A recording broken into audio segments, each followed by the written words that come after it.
Welcome to Dweller of the Dark. We are a channel honoring the yellowed and blackened bones of many prominent authors. We will be digging up several obscure, strange, and forgotten authors who influenced many of the great horror, science fiction, and fantasy writers today. More tales of the horrifying, obscure, strange, and forgotten are climbing out of the tombs. Subscribe, comment, like, donate, or I'll send the devil of black by you to rip your head off as we did the like button. Unknown horror masters, send us ghoulish delights for the Skull and Bones collection. Your pound of writer's flesh will feed our ghouls. For now, books, albums, websites in the links below. Children of Horror, Legion of Ghouls. A Diagnosis of Death by Ambrose Bierce. First published in December 1901. I am not so superstitious as some of your physicians, men of science, as you are pleased to be called, said Harvard, replying to an accusation that had not been made. Some of you, only a few I confess, believe in the immortality of the soul and in apparitions which you have not the honesty to call ghost. I go no further than a conviction that the living are sometimes seen where they are not, but have been where they have lived so long, perhaps so intensely, as to have left their impress on everything about them. I know, indeed, that one's environment may be so affected by one's personality as to yield long afterward an image of oneself to the eyes of another. Doubtless, the impressing personality has to be the right kind of personality, as the perceiving eyes have to be the right kind of eyes. Mine, for example. Yes, the right kind of eyes conveying sensations to the wrong kind of brain, said Dr. Fraley, smiling. Thank you. One likes to have an expectation gratified. That is about the reply that I supposed you would have the civility to make. Pardon me? Would you say that you know? That is a good deal to say, don't you think? Perhaps you will not mind the trouble of saying how you learned. You will call it an hallucination, Harvard said, but that does not matter. And he told the story. Last summer, I went, as you know, to pass the hot weather term in the town of Meridian. The relative at whose house I had intended to stay was ill, so I sought other quarters. After some difficulty, I succeeded in renting a vacant dwelling that had been occupied by an eccentric doctor of the name of Mannering, who had gone away years before.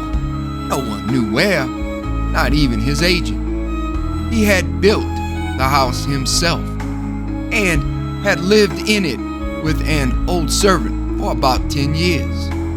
His practice, never very extensive, had after a few years been given up entirely. Not only so, but he had withdrawn himself almost altogether from social life and become a recluse. I was told by the village doctor about the only person with whom he held any relations that during his retirement he had devoted himself to a single line of study, the result of which he had expounded in a book that did not commend itself to the approval of his professional brethren, who indeed considered him not entirely sane. I have not seen the book and cannot now recall the title of it, but I am told that it expounded a rather startling theory.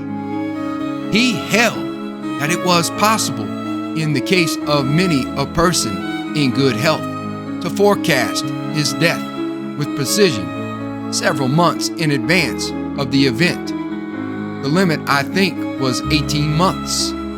There were local tales of his having exerted his powers of prognosis, or perhaps you would say diagnosis. And it was said that in every instance, the person whose friends he had warned had died suddenly at the appointed time, and from no assignable cause. All this, however, has nothing to do with what I have to tell. I thought it might amuse a physician.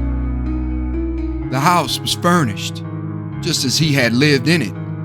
It was a rather gloomy dwelling for one who was neither a recluse nor a student, and I think it gave something of its character to me. Perhaps some of its former occupants' character, for always I felt in it a certain melancholy that was not in my natural disposition, nor, I think, due to loneliness.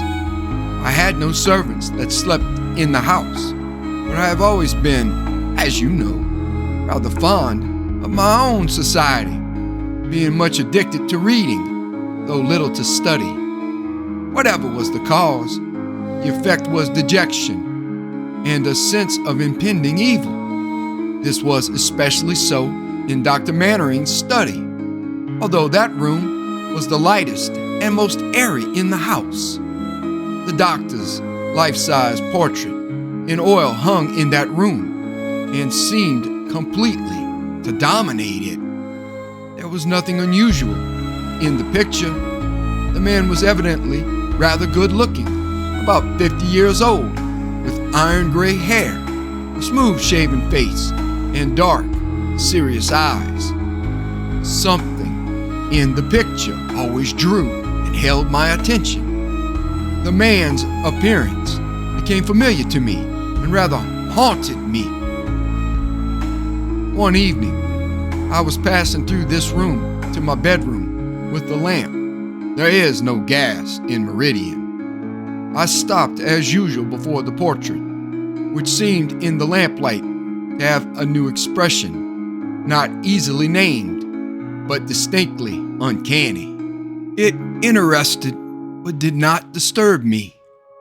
I moved the lamp from one side to the other and observed the effects of the altered light. While so engaged, I felt an impulse to turn round. As I did so, I saw a man moving across the room directly toward me. As soon as he came near enough for the lamplight to illuminate the face, I saw that it was Dr. Mannering himself. It was as if the portrait were walking. "I beg your pardon," I said somewhat coldly, "but if you knocked, I did not hear." He passed me within an arm's length, lifted his right forefinger as in warning, and without a word went on out of the room, though I observed his exit no more than I had observed his entrance. Of course, I need not tell you that this was what you will call an hallucination, and I call an apparition. That room had only 2 doors, of which one was locked. The other led into a bedroom, from which there was no exit. My feeling on realizing this is not an important part of the incident. Doubtless this seems to you a very commonplace ghost story, one constructed on the regular lines laid down by the old masters of the art. If that were so, I should not have related it, even if it were true. The man was not dead. I met him today in Union Street. He passed me in a crowd. Harvard had finished his story and both men were silent. Dr. Fraley absently drummed on the table with his fingers. "Did he say anything today?" he asked. "Anything from which you inferred that he was not dead?" Harvard stared and did not reply. "Perhaps," continued Fraley, "he made a sign, a gesture, lifted a finger as in warning, It's a trick he had, a habit when saying something serious, announcing the result of a diagnosis, for example. Yes, he did, just as his apparition had done. But, good God, did you ever know him? Harvard was apparently growing nervous.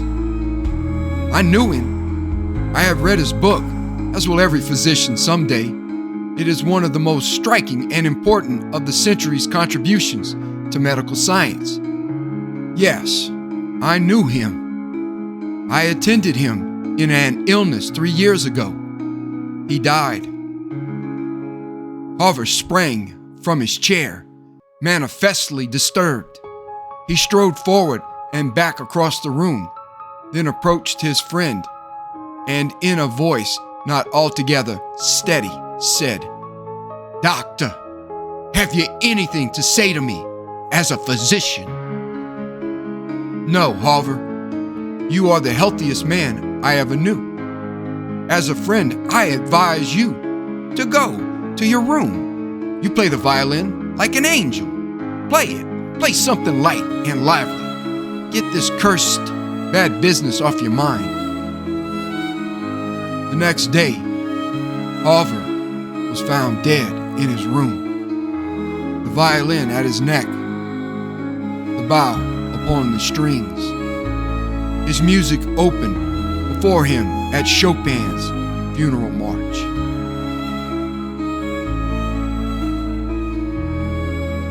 Thank you for listening.